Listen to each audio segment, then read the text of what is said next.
Good morning students. Shri Bhagwan Das Todi college की online classes में आपका स्वागत करते हैं, आपका अभिनंदन है।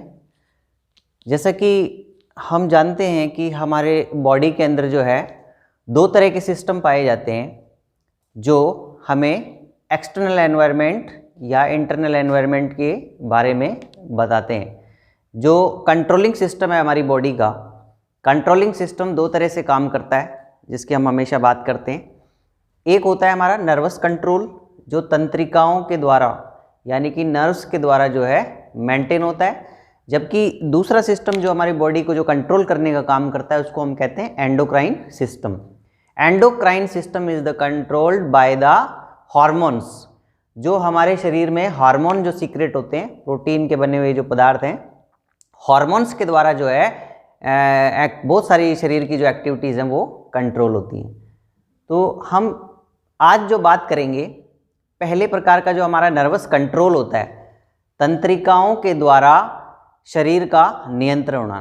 तो वो किसके द्वारा होता है? वो तंत्रिकाओं के द्वारा होता है, नर्व्स के द्वारा होता है। और नर्वस टिश्यू जो होता है वो कैसे बना होता है, जिसकी हम आज बात करेंगे, न्यूरॉन या नर्वस टिश्यू जिसे हम कहते हैं, तंत्रिका कोशिका, नर्व सेल, उसके द्वारा। तो ये जो नर्व सेल्स या न्यूरॉन जो होता है, जो आज हमारा टॉपिक है, इसके स्ट्रक्चर के बारे में आज हम बात करेंगे कि इसकी किस तरीके से ये मिलकर के बना हुआ है और किस प्रकार से ये जो है इनमें क्या विशिष्ट संरचनाएं पाई जाती हैं। जो न्यूरॉन के जो ऐसे कौन से पार्ट हैं जिनके द्वारा जो है इसको सूचना को एक स्थान से दूसरे स्थान पर ट्रांसफ़र करने के लिए हेल्पफुल है या इसको योग्य बनाती है।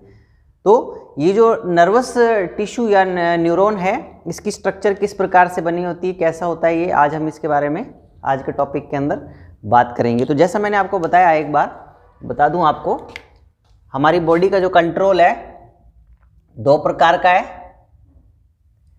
नंबर एक, जिसको हम कहते हैं नर्वस कंट्रोल,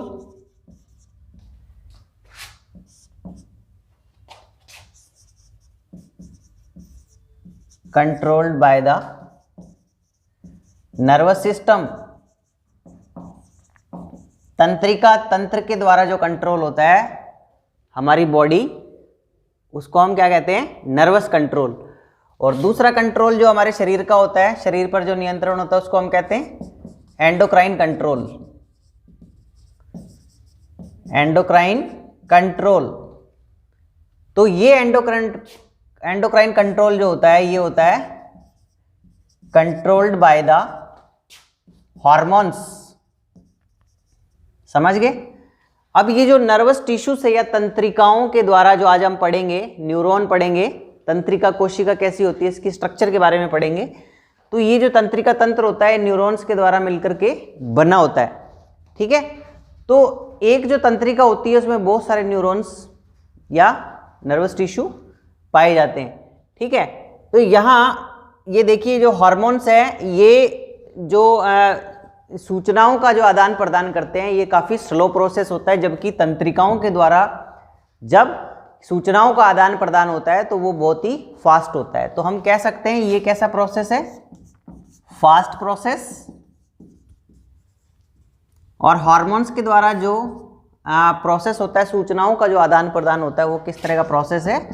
स्लो प्रोसेस है। ठीक है? एक बात, अब हम ये कह रहे हैं कि देखिए, जो किस तरीके से सूचनाओं का आदान प्रदान होता है, हम जानते हैं तंत्रिका तंत्र के द्वारा कि जो बाहरी एक्सटर्नल स्टिमुलाई और इंटरनल स्टिमुलाई है ना, यानी कि बाहरी जो उद्दीपन है, एक्सटर्नल स्टिमुलाई, वो उद्दीप्त करते हैं इसको, जिससे ये एक्साइट हो जाती है। और फिर एक्साइट होने के बाद ये अपने एक्साइटेशन को क्या कर देती है? ट्रांसफर करने का काम करती हैं। तंत्रिकाएं ऐसा करती हैं। और हार्मोन जो है ये क्या करते हैं? Internal stimuli. जैसे देखिए, हार्मोन किस चीज के लिए रेस्पॉन्सिबल है, मैं बता देता हूं आपको। स्टिमुलाई की बात कर रहे हैं अपन, एक बार थोड़ा सा इंट्रोडक्शन देख लेते हैं। एक्सटर्नल स्टिमुलाई बाह्य उद्दीपनों के द्वारा प्रेरित होती है तंत्रिका कोशिका। ये बाहरी उद्दीपन क्या हो सकते हैं? हीट, ठीक है, टेम्परेचर हो सकता है,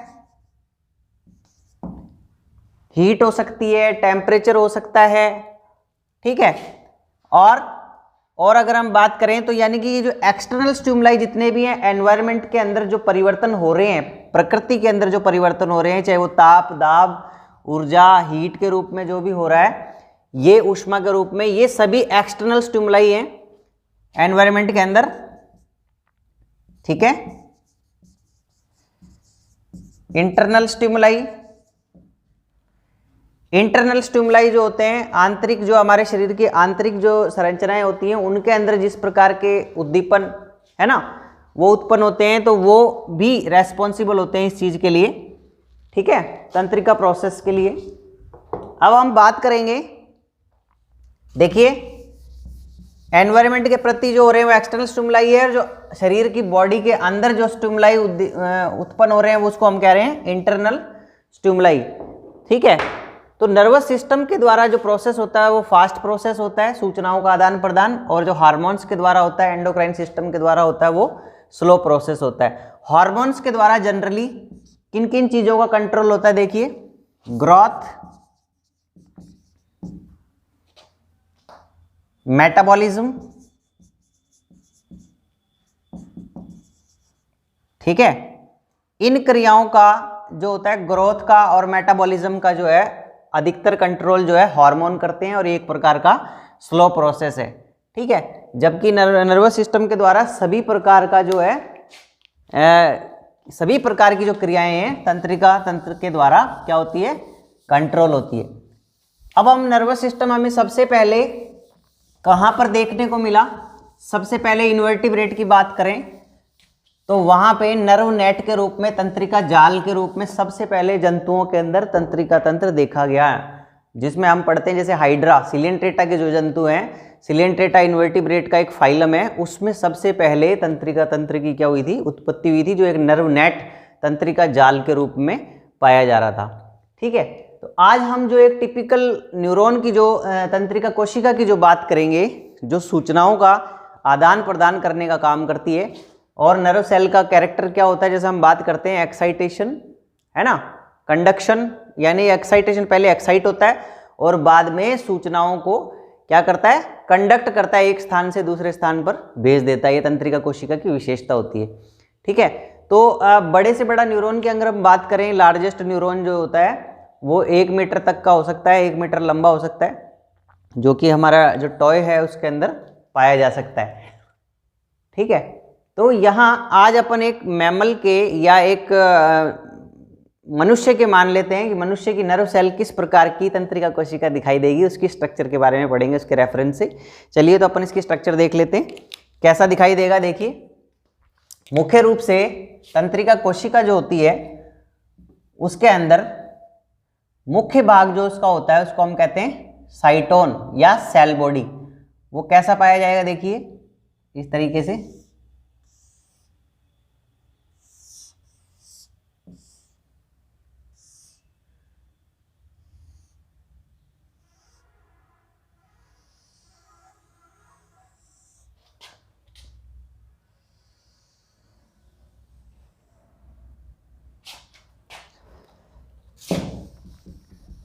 मुख्य भाग जो हमें इसका दिखाई दे रहा है बड़ा,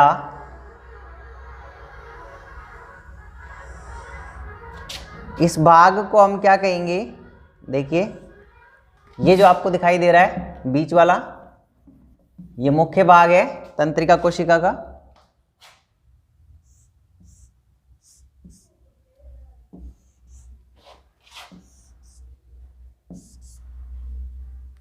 ठीक है, इस भाग को हम कहते हैं क्या,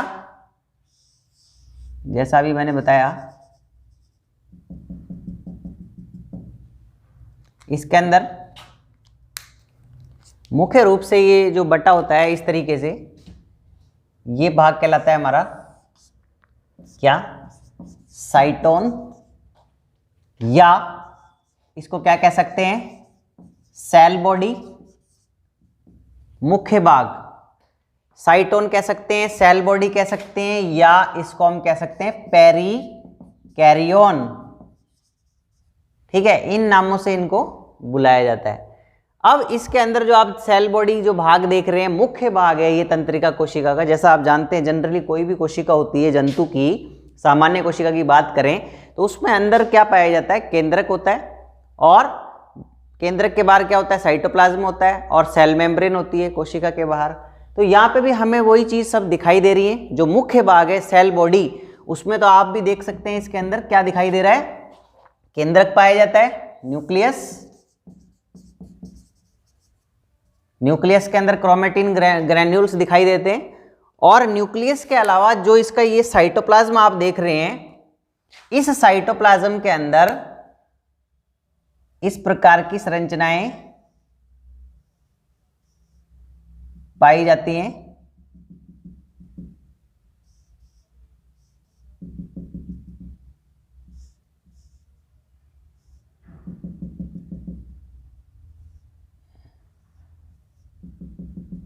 इनको अपन कहते हैं, ये जो आप साइटोप्लाज्म देख रहे हैं, देखिए साइटोप्लाज्म में सभी प्रकार के ऑर्गेनल्स पाए जाते हैं, सिवाय किसके,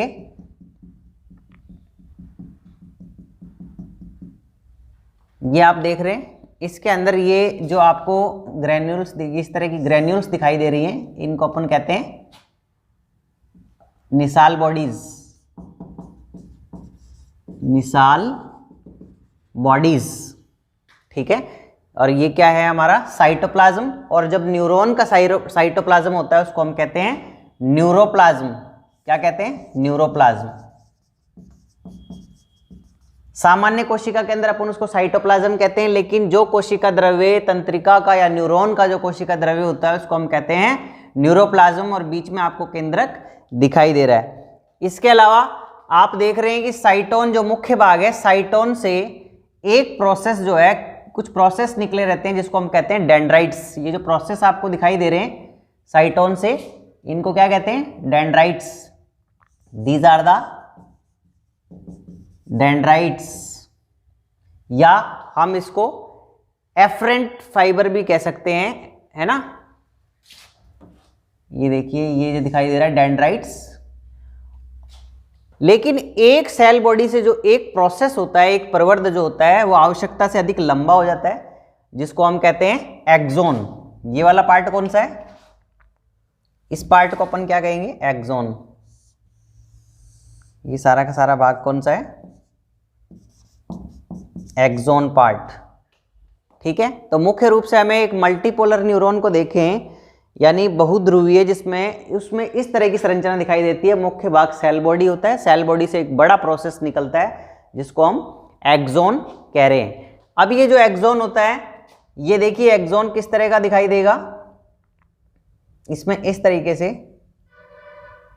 यहां पे जिस स्थान से एक्सोन निकलता है इस पार्ट को कहते हैं एक्सोन हिलोक। क्या कहते हैं, एक्सोन हिलोक, जिस स्थान से ये निकलता है। अब एक्सोन हमें कैसा दिखाई देगा, देखिए कुछ इस प्रकार का, इस तरीके से।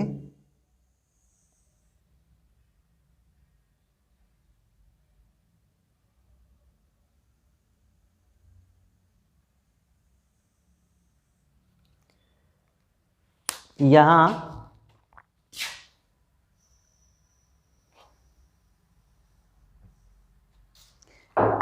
हमें कुछ इस तरह की स्ट्रक्चर नजर आएगी, देखिए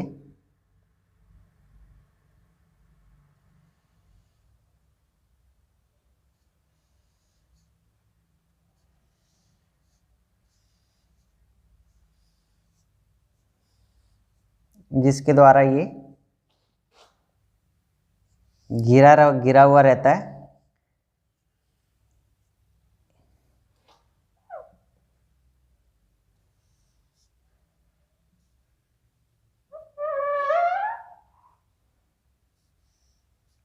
इस तरह का दिखाई देगा हमें।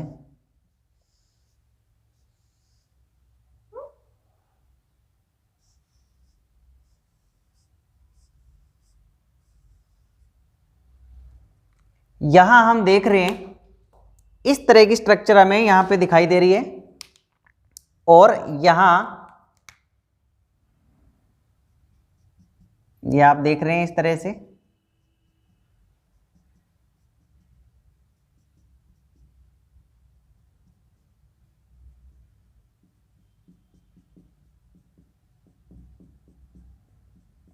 इसको अपन कहते हैं एक्सोन के अंदर जो आप ये देख रहे हैं, एक्सोन के ऊपर एक शीथ पाई जाती है जिसको हम बोलते हैं माइलिन शीथ। ठीक है, क्या बोलते हैं, ये जो आपको शीथ दिखाई दे रही है, इसके अलावा यहाँ पे एक इस तरह से सेल दिखाई देती है।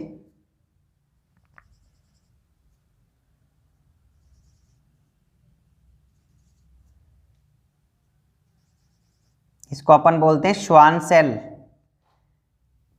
ठीक है, और श्वान सेल के कारण इस शीथ को, जो ये ऊपर मेम्ब्रेन पाई जाती है, इसको अपन क्या कह सकते हैं, श्वान शीथ भी कह देते हैं।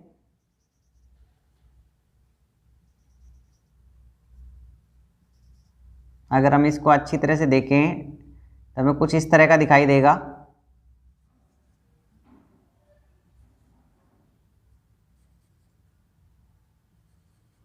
हम स्ट्रक्चर देख रहे हैं, देखिए हमें दिखाई दे रहा है, ये जो एक्सोन पार्ट आप देख रहे हैं, एक्सोन पार्ट जो होता है कुछ इस तरह का दिखाई देगा।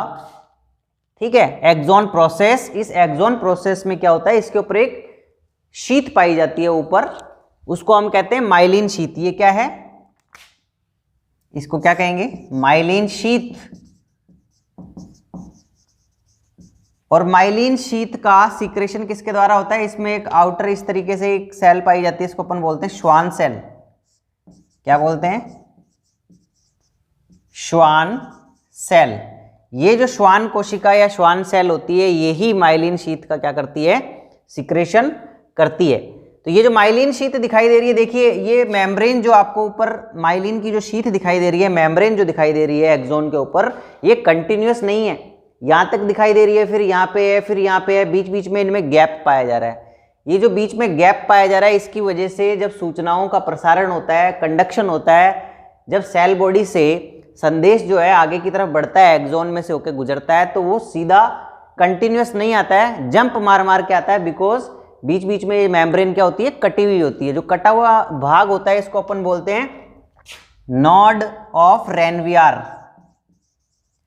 नॉड ऑफ रेनवियर, ये एक वैज्ञानिक थे रेनवियर, इन्होंने इसकी खोज की थी, इसलिए इन्होंने इसको नाम दे दिया नॉड ऑफ रेनवियर, इनके सम्मान में कहा गया। तो यहां हम देख पा रहे हैं, इस कारण से ये एक सिंपल तंत्रिका कोशिका हम देख रहे हैं, उसकी स्ट्रक्चर। हमने पहले ये साइटोन के बारे में, साइटोन एक्सोन दो भाग तो ये हैं, और जो एक्सोन होता है लास्ट में जाके इस प्रकार से क्या हो जाता है, ब्रांच्ड हो जाता है।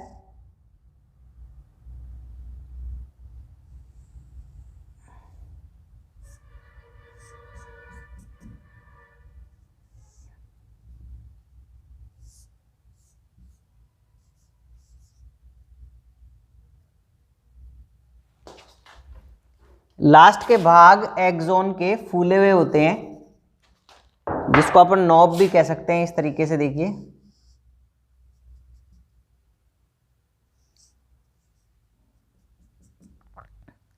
इस तरीके से फूले हुए भाग इसके पाए जाते हैं।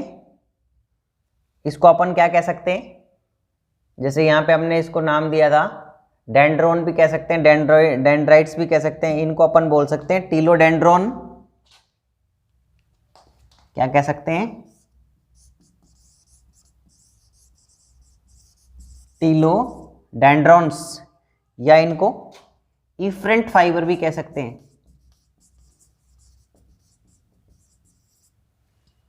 ठीक है, तो यहां पे भी अपनों को इस तरीके से दिखाई दे रहे हैं, एक्सोन का लास्ट पार्ट है, ब्रांच्ड है। एक चीज और है, कभी कभी क्या होता है कि यहां से इस तरीके से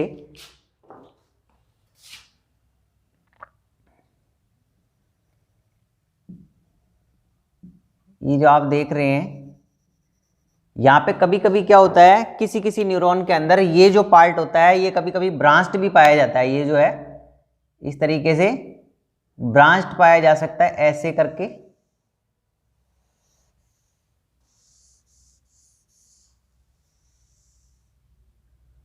तो इस भाग को अपन क्या बोल सकते हैं, कोलेट्रल्स बोल सकते हैं। क्या बोल सकते हैं इनको,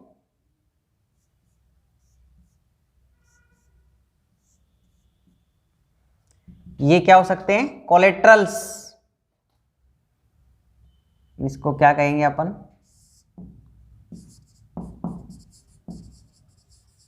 कोलेट्रल्स।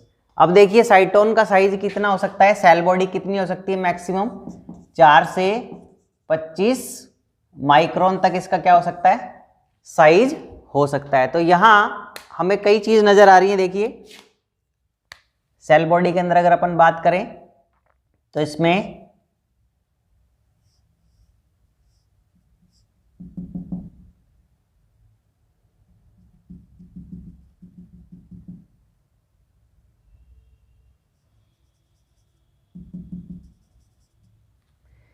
क्या क्या पाया जा सकता है, इसमें सभी प्रकार के कोशिका अंग पाए जाते हैं सेल बॉडी के अंदर, सामान्य कोशिका की तरह है इसमें, लेकिन एक विशेष जो पाई जाती है जिसको हम बोल रहे हैं कुछ ग्रैन्यूल्स कणिकाएं कुछ हमें इस प्रकार की नजर आती हैं जो एंडोप्लाज्मिक रेक्टिकुलम से ही बनी होती हैं, उनका मॉडिफिकेशन है, जिनको कहा जाता है इसमें निसाल बॉडी। सामान्य कोशिका में निसाल बॉडी नहीं पाई जाती, केवल तंत्रिका कोशिका में पाई जाती है। और Nissl bodies are the responsible for protein synthesis. Protein synthesis में क्या करती है निसाल बॉडी, हेल्प करती है। इसके अलावा जो भी सामान्य कोशिका के अंदर जो ऑर्गेनल्स पाए जाते हैं, साइटोप्लाज्मिक ऑर्गेनल्स, कोशिका द्रव्य में जो कोशिका अंग पाए जाते हैं वो इसमें भी पाए जाएंगे, सिवाय सेंट्रियोल के। ये ध्यान रखना, तंत्रिका कोशिका में सेंट्रियोल प्रेजेंट नहीं होता। तो हम कह सकते हैं क्या, अगर कैरेक्टर की बात करें, मुख्य मुख्य बातें,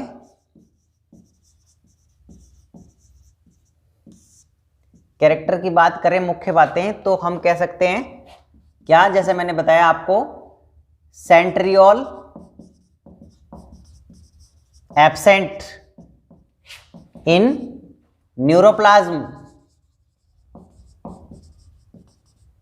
सेंट्रियोल जो होता है वो सेंट्रियोल इसमें नहीं पाया जाता, इसके अलावा सभी प्रकार के कोशिका अंग पाए जाते हैं। अब देखिए यहां हमने देखा केंद्रक भी पाया जा रहा है, केंद्रक के अलावा निसाल बॉडी एक अलग प्रकार से पाई जा रही थी, बाकी माइटोकॉन्ड्रिया कह सकते हो, गोल्गी बॉडी कह सकते हो। ये क्या है, गोल्गी बॉडी।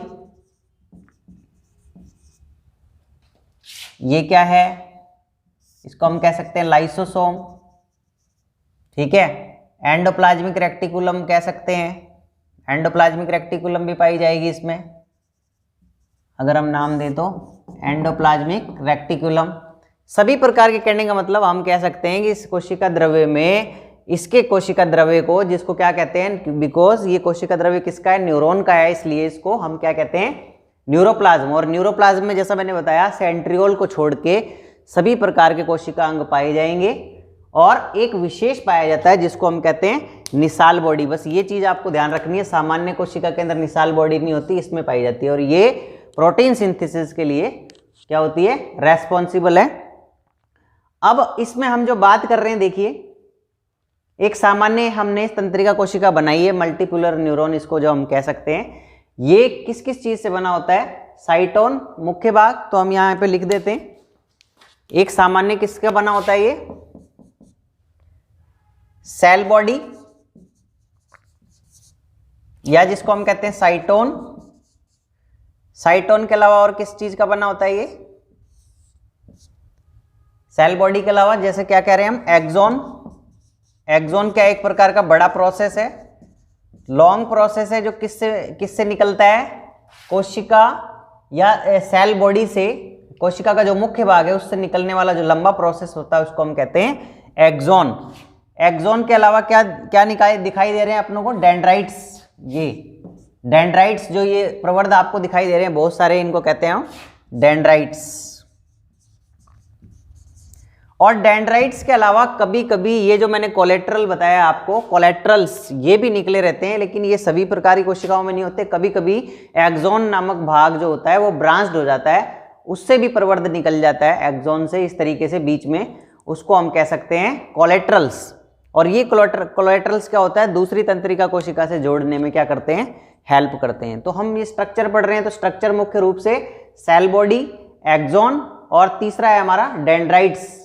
तो डेंड्राइट्स क्या करते हैं, बाहर से सूचनाओं को ग्रहण करते हैं, स्टिमुलाई को, और फिर ये सूचनाओं को डेंड्राइट्स कहाँ भेज देते हैं, सेल बॉडी में भेज देते हैं।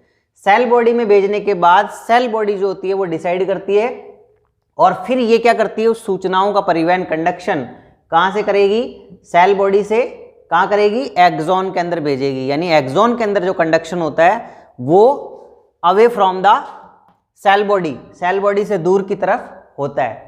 और बाकी ये जो डेंड्राइट्स है ये एक्साइटेशन को लेकर के आते हैं, और किस में लेकर के आते हैं? सेल बॉडी के अंदर लेके आते हैं। एक जो न्यूरॉन होता है वो दूसरे न्यूरॉन के साइटोन के साथ, यानी एक का एक्सोन वाला पार्ट होता है और दूसरे का साइटोन वाला पार्ट होता है, इस प्रकार से ये सूचनाओं का परिवहन करते हैं। इसको हम बोलते हैं सिनेप्स। आगे के वीडियोस में आपको बताएंगे, आज केवल अपन स्ट्रक्चर की बात कर रहे हैं। मुख्य बातें जो हमने बताया आपको, न्यूरॉन 3 भागों में बटा हुआ है। मुख्य भाग है सेल बॉडी, साइटोन देख रहे हैं आप। इसके अलावा एक्सोन पाया जा रहा है। एक्सोन की मैंने विशेष बात बताई आपको, एक्सोन के ऊपर शीथ पाई जाती है। एक्सोन में जो कंडक्शन होता है वो सेल बॉडी से बाहर की तरफ होता है, आउटसाइड की तरफ इस तरीके से कंडक्शन हम यहाँ कह सकते हैं, ठीक है। ट्रांसमिशन,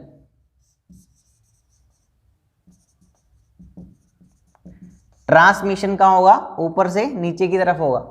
और डेंड्राइट्स में ट्रांसमिशन कैसे होगा? ये बाहर से इनको ग्रहण करते हैं और अंदर की तरफ भेजते हैं सूचनाओं को। अब हमने कहा कि जो एक्सोन आपको दिखाई दे रहा है, एक्सोन के ऊपर शीथ पाई जाती है जिसको हम बोलते हैं माइलिन शीथ। कुछ फाइबर ऐसे होते हैं जिनमें माइलिन शीथ नहीं पाई जाती, उनको हम बोलते हैं नॉन माइलिनेटेड फाइबर या नॉन मेडुलेटेड फाइबर। ये जो नॉन माइलिनेटेड फाइबर होते हैं ज़्यादातर ऑटोनोमस नर्वस सिस्टम होता है उसके पोस्ट सिनेप्टिक जो होते हैं उसके अंदर जो है फाइबर्स के अंदर ये मुख्य रूप से देखने को मिलते हैं। लेकिन सामान्य तौर पे हमें एक्सोन के ऊपर माइलिन शीथ दिखाई देती है, इनको माइलिनेटेड फाइबर कहते हैं। और बाहर की तरफ इसमें देखिए इस प्रकार से श्वान सेल पाई जाती है। ये श्वान कोशिका ही माइलिन शीथ का क्या करती है? सीक्रेशन करती है। अब ये जो एक्सोन के ऊपर जो शीथ पाई जा रही है माइलिन की, इसको हम क्या कह सकते हैं? इसको अपन कह सकते हैं मेम्ब्रेन को। इस तरीके से देखिए ये ऐसे है, इसको अपन एक्सोलेमा भी कह सकते हैं। क्या कह सकते हैं? एक्सोलेमा। एक्सोलेमा का मतलब हो गया जैसे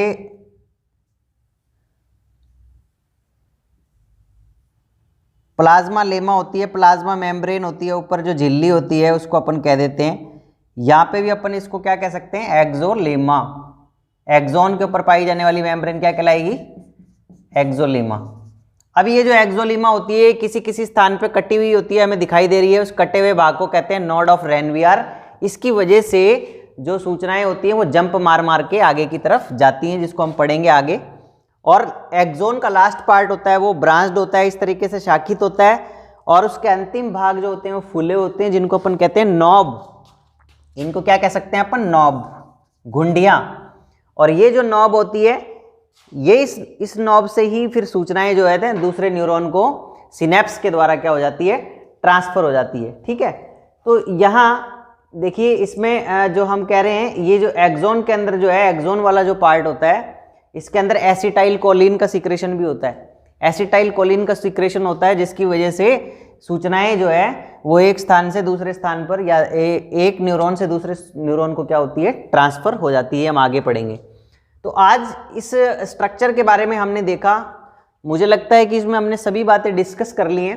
मुख्य रूप से साइटोन के बारे में बताया, सेल बॉडी, ठीक है। सेल बॉडी के अंदर क्या पाया जा रहा है? साइटोप्लाज्म जो पाया जा रहा है उसको हमने बोला न्यूरोप्लाज्म। उसमें सभी प्रकार के कोशिका अंग पाए जा रहे हैं, सिवाय किसके? सेंट्रियोल नहीं पाया जा रहा, वो हमने अलग से बताया आपको। इसके अलावा कुछ विशेष प्रकार की कणिकाएं नजर आती हैं जिनको हमने बोला निसाल बॉडी। ये केवल तंत्रिका कोशिका की पहचान है, इसी में पाई जाएगी, इसके कोशिका द्रव्य में पाई जाएगी, ठीक है। अब ये जो होता है, जब साइटोन के कई सारे प्रवर्ध निकले होते हैं जिनको हम कहते हैं डेंड्राइट्स। डेंड्राइट्स सूचनाओं को बाहर से ग्रहण करते हैं, ठीक है, बाहर से ग्रहण करके और इसमें भेज देते हैं। अब ये साइटोन जो होता है इसका एक प्रोसेस जो होता है, प्रवर्ध हद से ज़्यादा लंबा होता है, लंबाई में होता है, काफ़ी बाहर निकला होता है, इसको अपन एक्सोन कह सकते हैं। और एक्सोन के ऊपर जो झिल्ली पाई जाती है एक्सोलीमा कहते हैं। एक्सोन के अंदर माइलिन शीथ पाई जाती है जिसको श्वान सेल सीक्रेट करती है।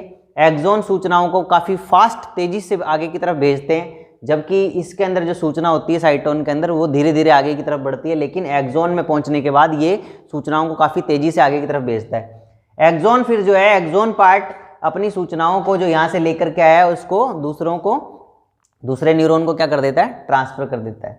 So this is all about the structure of neuron. Thank you.